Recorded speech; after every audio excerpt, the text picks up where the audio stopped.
దేవుని వాక్యమైన పరిశుద్ధ గ్రంథం బైబిల్లో నుండి సంఖ్యాకాండం 28వ అధ్యాయాన్ని చదువుకుంటాం. యెహోవా మోషేకి ఇలాగూ సెలవిచ్చెను, నీవు ఇశ్రాయేలులకు ఇలాగూ ఆజ్ఞాపించుము, నాకు సువాసన కలుగుటకై మీరు హోమరూపముగా నాకు అర్పించు ఆహారమును నియామక కాలమున నా యొద్దకు తెచ్చుటకు జాగ్రత్త పడవలెను. మరియు నీవు వారికి ఇలాగూ ఆజ్ఞాపించుము, మీరు యెహోవాకు నిత్యమైన దహనబలి రూపముగా ప్రతిదినం నిర్దోషమైన ఏడాది వగు 2 మగ గొర్రెపిల్లలను అర్పింపవలెను. వాటిలో ఒక గొర్రెపిల్లను ఉదయమందు అర్పించి సాయంకాలమందు 2వ దానిని అర్పింపవలెను. దంచి తీసిన 3 పళ్ళలోనిది పావు నూనెతో కలపబడిన తూమెడు పిండిలో 10వ వంతు నైవేద్యం చేయవలెను. అది యెహోవాకి ఇంపైన సువాసన గల హోమంగా సీనాయి కొండ మీద నియమింపబడిన నిత్యమైన దహనబలి. ఆ మొదటి గొర్రెపిల్లతో అర్పింపవలసిన పానార్పణం 30 పరిశుద్ధ స్థలములో మద్యమును యెహోవాకు పానార్పణంగా పోయింపవలెను. ఉదయ నైవేద్యమును దాని పానార్పణమును అర్పించినట్లు యెహోవాకి ఇంపైన సువాసనగా హోమముగా ఆ 2వ గొర్రెపిల్లను సాయంకాలం ముందు అర్పింపవలెను. విశ్రాంతి దినమున నిర్దోషమైన ఏడాది వగు 2 గొర్రెపిల్లలను నైవేద్య రూపముగాను దాని పానార్పణముగాను నూనెతో కలపబడిన తొమ్మిది పిండిలో 2 10వ వంతులను అర్పింపవలెను. నిత్యమైన దహనబలియు దాని పానార్పణమును గాక ఇది ప్రతి విశ్రాంతి దినమున చేయవలసిన దహనబలి. నెలకు మొదటి దినమున యెహోవాకు దహనబలి అర్పింపవలెను. 2 కోడెదూడలను 1 పొట్టేలును నిర్దోషమైన ఏడాది 7 గొర్రెపిల్లలను వాటిలో ప్రతి కోడెదూడతోనూ నూనెతో కలపబడిన 9 పిండితో 3 10వ వంతులను నైవేద్యంగాను ఒక్కొక్క పొట్టేలుతోనూ నూనెతో కలపబడిన 9 పిండితో 2 10వ వంతులను నైవేద్యంగాను ఒక్కొక్క గొర్రెపిల్లతో నూనెతో కలపబడిన 9 పిండిలో 1 10వ వంతును నైవేద్యంగా చేయవలెను. అది యెహోవాకి ఇంపైన సువాసన గల దహనబలి. వాటి పానార్పణములు ఒక్కొక్క కోడెతో పడిన ద్రాక్షరసమును పొట్టేలుతో పడియు గొర్రెపిల్లతో 30ను ఉండవలెను. ఇది సంవత్సరములో మాసమునకు జరగవలసిన దహనబలి. నిత్యమైన దహనబలియు దాని పానార్పణమును గాక 1 మేకపిల్లను పాప పరిహారార్థ బలిగా యెహోవాకు అర్పింపవలెను. మొదటి నెల 14వ దినం యెహోవాకు పస్కా పండుగ. ఆ నెల 15వ దినం పండుగ జరుగును. 7 దినములు పొంగని భక్ష్యములనే తినవలెను. మొదటి దినమున పరిశుద్ధ సంఘం కూడవలెను. అందులో మీరు జీవనోపాధి అయిన పని ఏమీ చేయకూడదు. అయితే యెహోవాకు దహనబలిగా మీరు 2 కోడెదూడలను 1 పొట్టేలును ఏడాది 7 మగ గొర్రె పిల్లలను అర్పింపవలెను.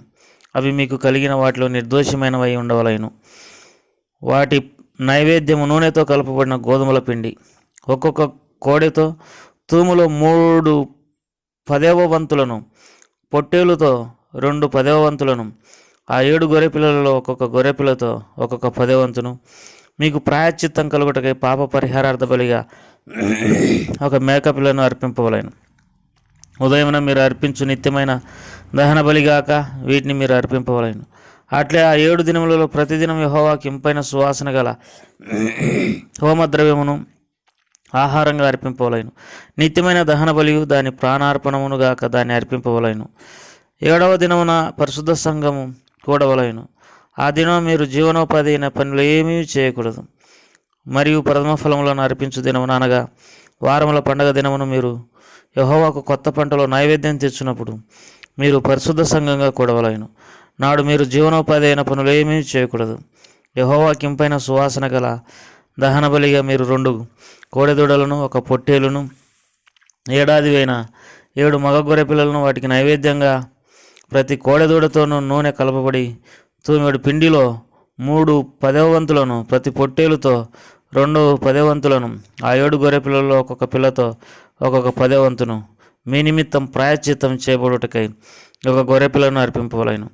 నిత్యమైన దహన బలియు దాని నైవేద్యమును గాక వాటి పానార్పణములు అర్పింపవలెను. అవి నిర్దోషములుగా ఉండవలెను. ప్రభువారు ఈ వాక్య భాగాలను మన కొరకై దీవించి మరి ఆశీర్వదించునుగాక. సంఖ్యాకాండం 28వ అధ్యాయం 1వ వచనం నుండి యెహోవా మోషేకి ఇలాగ సెలవిచ్చెను, నీవు ఇశ్రాయేలులకు ఇలాగ ఆజ్ఞాపించుము, నాకు సువాసన కలుగుటకై మీరు హోమరూపముగా నాకు అర్పించు ఆహారమును నియామక కాలమున నా యొద్దకు తెచ్చుటకు జాగ్రత్త పడుము. ఇక్కడ మరి దేవునికి సువాసన కలుగుటకై అనేటటువంటి మాటను మనము మరి గమనించాల్సినటువంటి వారమైంటున్నాం. ఇదే సంగతి మనం ఆది కాండంలో ఒక సందర్భంలో మనం చూడగలం. ఆది కాండం దేవుని వాక్యమైన పరిశుద్ధ గ్రంథం బైబిల్లో నుండి ఆది కాండం 8వ అధ్యాయం. ఈ 8వ అధ్యాయంలో మరి చివరి 21 వచనం 22 వచనాన్ని చదువుకుంటాం. ఆది కాండం 8వ అధ్యాయం 21, 22. అప్పుడు యెహోవా ఇంపైన సువాసనను ఆగ్రహించి ఇక మీదట నరులను బట్టి భూమిని మరలా శపించను. ఎందుకనగా నరుల హృదయాలోచన వారి బాల్యం నుండి చెడ్డది. నేను ఇప్పుడు చేసిన ప్రకారంగా ఇకను సమస్త జీవులను సంహరింపను. భూమి నిలిచున్నంత వరకు వెదకాలమును కోతకాలమును శీతోష్ణములను వేసవి శీతాకాలములను రాత్రింబగలు ఉండక మానవని తన హృదయంలో అనుకొనెను. ఆది కాండం 8వ అధ్యాయం మరి 18వ వచనం నుండి కూడా చదువుకుంటాం. కాబట్టి నోవహు అతనితో కూడా అతని కుమారులు అతని భార్య అతని కోడండ్రును బయటకు వచ్చిరి. ప్రతి జంతువును ప్రాకు ప్రతి పురుగును ప్రతి పిట్టయు భూమి మీద సంచరించు అన్నీ వాడి వాడి జాతుల చొప్పున ఆ ఓడలో ఉండి బయటకు వచ్చాను. అప్పుడు నోవాహు యెహోవాకు బలిపీఠం కట్టి పవిత్ర పశువులన్నిటిలోను పవిత్ర పక్షులన్నిటిలోను కొన్ని తీసి ఆ పీఠం మీద దహనబలి అర్పించను. దహనబలి అర్పించినప్పుడు దేవుడు ఇంపైన సువాసనను ఆగ్రహించి తాను శాంతించినట్టుగా దేవుని వాక్యంలో చూడగలం. ప్రియమైనటువంటి వారులారా, మనందరికీ తెలుసు ఆది కాండం 6వ అధ్యాయం. మరి 6వ అధ్యాయంలో నరుల చెడుతనం భూమి మీద గొప్పదని దేవుడు చూసినాడు. వారి ఊహలు వారి తలంపులు కేవలం చెడ్డవని దేవుడు చూసినాడు. భూమి మీద మానవుని మరి నిర్మించినందుకు తాను ఎంతో మనసులో సంతాపన్నాడు. కారణం ఏంటంటే సమస్త శరీరులు మరి తమ మార్గములను చెరిపేసుకునేట దేవుడు భూలోకమును చూసినప్పుడు అది చెడిపోయినట్టు చూసి ఆయన ఎంతో దుఃఖపన్నాడు, చింతపన్నాడు. అందుకే నోవాహు దేవుని ఎదుట నీతిమంతుడిగా కనపడిన కారణాన్ని బట్టి మరి ఒక ఓడ తయారు చేసుకోమన్నాడు. ఆ ఓడలో మరి నోవాహు అతని కుమారులు అతని కోడాన్లు అతని భార్య తర్వాత మరి ప్రతి జాతిలో ఆడ మగ ప్రతి జంతువు అయితేనేమి పక్షి అయితేనేమి పురుగులు అయితేనేమి ఓడలో చేర్చుకోమని మరి దేవుడు నోవాహుకు ఆజ్ఞాపించినాడు. ఆ తర్వాత ఆకాశ తూములు విప్పబోన్నాయి.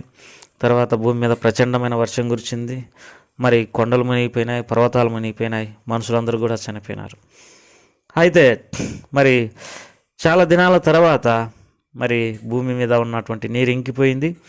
మరి నోవాహు అతని కుమారులు అతని కోడాన్రు అతని భార్య ప్రతి పవిత్ర పక్షులన్నింటిలో పవిత్ర జంతువులన్నింటిలో పవిత్ర పశువులన్నింటిలో ప్రతి ఆడమగ మొత్తం బయటికి వచ్చినాయి. మరి అప్పుడు దేవునికి నోవాహు బలి అర్పించినాడు. దేవుడు అప్పుడు యెహోవా ఇంపైన సువాసన నాగ్రహించి ఇక మీదట నరులను బట్టి భూమిని మరలా శపించనని తన హృదయంలో అనుకున్నాడు.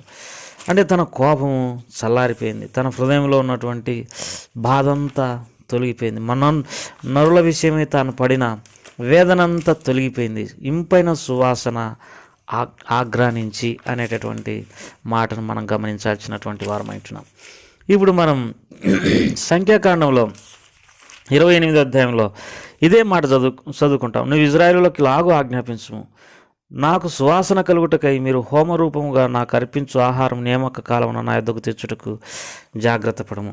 దహన బలి అర్పించిన, హోమం చేసిన, పాప పరిహారార్థ బలి మరి అర్పించిన, అపరాధ పరిహారార్థ బలి అర్పించిన, నైవేద్యం అర్పించిన, సమాధాన బలి అర్పించిన, ఏ బలి అర్పించినా ఏమి చేసినా అదంతా దేని కొరకనంటే దేవుడు దాని ద్వారా తన హృదయము కొంత తెప్పరిల్లడానికి, నరుల విషయమై తాను కొంత విచారమును బాధను పోగొట్టుకోవడానికి అర్పించున్నవే అని మనం గుర్తిరగాల్సినటువంటి వారమంటున్నాం.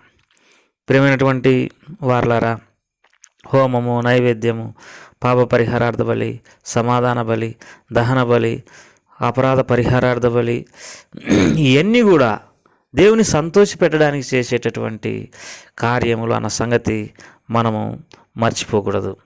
మన జీవితంలో కూడా ప్రతి ఆదివారము మనము దేవుని మందిరంలో ప్రభువును ఆరాధిస్తాం, మరి ఆయనను స్తుతిస్తాం, ఆయనను గణపరుస్తాం. దీని ద్వారా ప్రభువారు మన విషయమై ఎంతో సంతోషం కలిగి శాంతించి ఆయన తన దీవెనలు తన ఆశీర్వాదాలన్నింటినీ మనకు అనుగ్రహించునని మనం గుర్తెరగాల్సినటువంటి వారమంటున్నాం. ఇది మొదటి సంగతి. మళ్ళీ చదువుకుంటాం. సంఖ్యాకాండం 28వ అధ్యాయం 2వ వచనం. నువ్వు ఇజ్రాయేలులకు ఇలాగా ఆజ్ఞాపించుము, నాకు సువాసన కలుగుటకై మీరు హోమరూపముగా నాకు అర్పించు ఆహారమును నియామక కాలమును నా ఎదుగు తెచ్చుటకు జాగ్రత్త పడవలేను. తప్పక నియామక కాలంలో మరి వారు అర్పించాల్సినటువంటి బలులు అర్పించడానికి మరి జాగ్రత్త పడవాలనని దేవుడు ఇజ్రాయేలులకు సెలవిస్తూ వచ్చినాడు.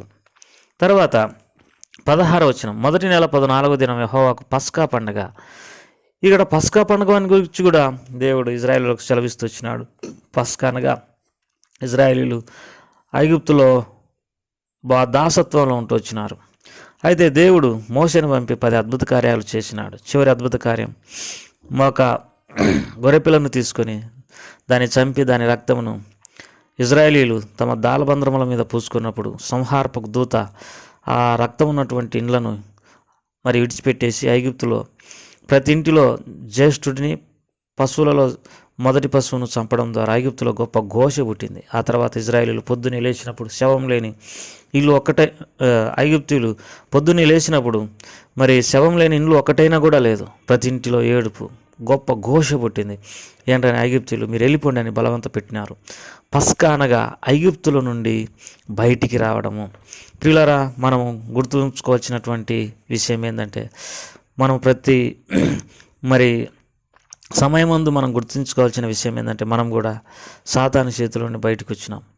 సాతాను నుండి విడిపింపబడినాం. దాసత్వం నుండి విడిపింపబడినాం. పాపం నుండి, శాపం నుండి, లోకం నుండి, సాతాను నుండి విడిపించినాం గనక మరి అది గుర్తుపెట్టుకుని దాని విషయమై మనం దేవునికి కృతజ్ఞతాస్తుతులు చెల్లించాలి. 17వ వచనంలో, ఆ నెల 15వ దినం పండుగ జరుగును, 7 దినములు పొంగని భక్ష్యములనే తినవలైను, మొదటి దినమున పరిశుద్ధ సంఘముగా కూడవలైను, మీరు జీవనోపాధి అయిన పని ఏమీ చేయకూడదు. ప్రియులారా, మరి మనల్ని దేవుడు పాపశాపం నుండి విడిపించినాడు, సాతాను నుండి విడిపించినాడు. మనందరి కొరకు యేసుక్రీస్తు ప్రభువారు సిలువలో తాను బలియాగమైనాడు కనుక ఈ విషయాన్ని గుర్తు చేసుకోవడానికి మనం ప్రతి ఆదివారం దేవుని మందిరానికి వెళ్ళి ఆయనకు కృతజ్ఞతాస్తుతులు చెల్లిస్తాం.